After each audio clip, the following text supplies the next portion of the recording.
the Embassy of Malaysia based here in the Philippines. I've been here for 2 years, and the embassy, so far we have been working closely with the DTI, especially under Sir Ali, for the halal task force. And we have been promoting halal in a few of the, all over the Philippines. And recently, me and Ambassador, we were in Tawi-Tawi to promote also the halal over there. And we hope to see initiatives like this, especially by the QC. This is very good in promoting the halal initiative. So today, for my presentation, I know the title is actually Introduction to Global Halal Economy, but what am I going to present is more on Malaysia, from Malaysian point of view, on how we are spreading the growth of the halal industry. Okay, this is just a brief overview on the expansion of the halal industry. So we hear a lot about halal. Usually, if people are not familiar with halal, they thought halal is only for Muslims. But it's not. Halal is actually for everyone, and this is what we are trying to emphasize and educate people, that halal means cleanliness. Halal means the process is done in a proper way. So initially, it started as a religious aspect, and it has evolved, I think, over the years. Now it was perceived as a real simplification from the business point of view. So today, halal standard has been adopted globally, and it goes beyond the industry. It's not only cover the food and beverage sector, but also for other sectors as well, in terms of finance, in terms of logistics, in terms of the whole ecosystem. So the growth of halal sectors actually bring with the prospect of jobs, increased income, social coherence, and also enhanced lifestyle as well. So traditionally, halal was only associated with meat and poultry.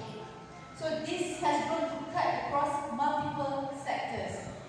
Since when you are supplying meat, you have to deal with the consumers, with hotel, restaurants, and all that. So now I believe it has become a lucrative market. And it's great to see that Philippines also have, under DTI, have their own halal strategic master plan. So I believe this is the way to go moving forward for Philippines also to take advantage of the growth of this halal industry. So this is the opportunities in the halal economy. As you can see, based on the global Islamic economy, in 2022, it was worth $6.19 trillion.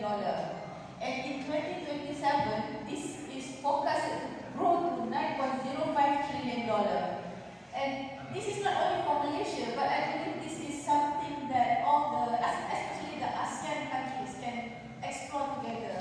How we can take advantage of this halal industry. For example, recently I was in Thailand, and you can see Thailand, even though it is a non-Muslim country, their halal R&D has grown so much.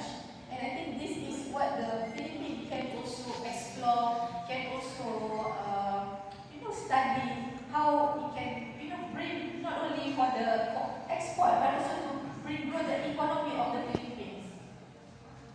Next. So for the halal global perspective, the majority, as you can see here, is more on Islamic finance. It's worth $3.9 billion and encompass on 9%. Also for the halal food, 6.1%. Modest fashion, media recreation, even Muslim-friendly travel, pharmaceuticals, and cosmetics. So I've been to a few places here in the Philippines, in islands like Boracay, in Palawan. So to grow this, to attract tourists, especially from the Middle East countries, from the Muslim countries, it's good to have more halal facilities, also halal restaurants especially. If tourists coming here, I believe number one, they will be searching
to China.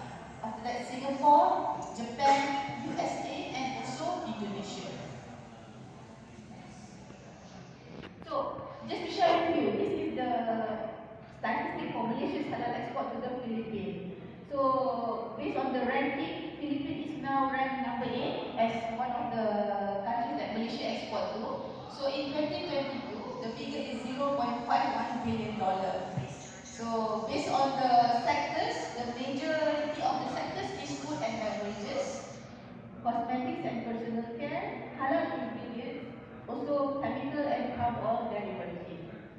So hopefully when we got the 2020 figure, this figure will grow because we love to promote more Malaysian halal products here in the Philippines, and our companies also love to work with the Philippine importers and also partners here to explore how to grow the industry. So halal in Malaysia is not only focused on the MSMEs. We have the majority of the company in Malaysia is actually MSMEs, but we also have halal manufacturing hub focusing on the multinational companies with global brands including Ajinomoto, Kellogg, Coca-Cola, Kewpie, Nestle, Hershey's, and Sharkopan from Thailand. So if you go to the supermarket, the retailers here, you can see, for example, like Cadbury is manufactured, even though it's not a Malaysian brand, but it is manufactured in Malaysia because this company, they invest their factory in Malaysia, so from there they export to other countries as well. And also, our halal certification is actually, we are the first country in the world to establish a documented and systematic halal certification system. It is under our Department of Islamic or Jakib.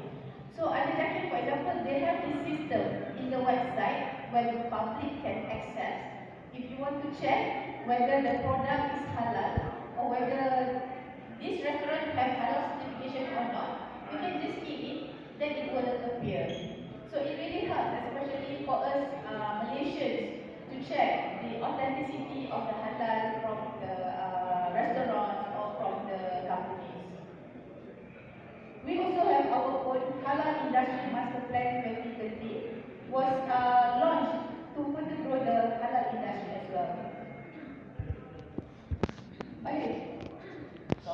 So by 2030, the Malaysian halal industry is projected to expand to $113.2 billion, with GDP contribution of 8.1% by 2025.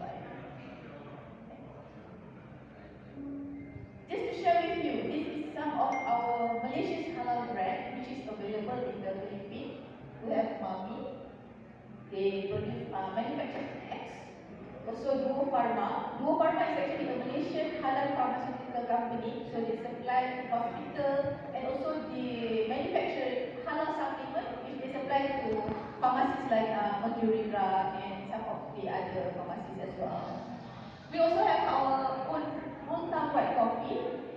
I'm sure some Filipinos know this brand because the 3-in-1 coffee is sold in the supermarket, and they also recently have their own outlets here under the franchise industry. So they have a few outlets in Manila. So yeah, you can visit them and try the Malaysian food there. We also have our Julie's. Julie's is actually a biscuit from Malaysia and chocolate like barrels. Ibi is a frozen food, and also Kawan, and also Jom. So these are some of the brands that have been in the Philippines for so many years, and we are looking to bring more Malaysian brands here. So we like to identify, for Malaysia, we like our core capabilities actually, we like to identify ourselves as global halal leader. So as a leader, we don't want to grow alone, we want to grow together with all the other countries by supporting, by partnering for programs as well. And we also have the international recognized certification and enabling halal environment. So these are not only driven by the private sector but also the public sector. So we work together to ensure the whole ecosystem works seamlessly.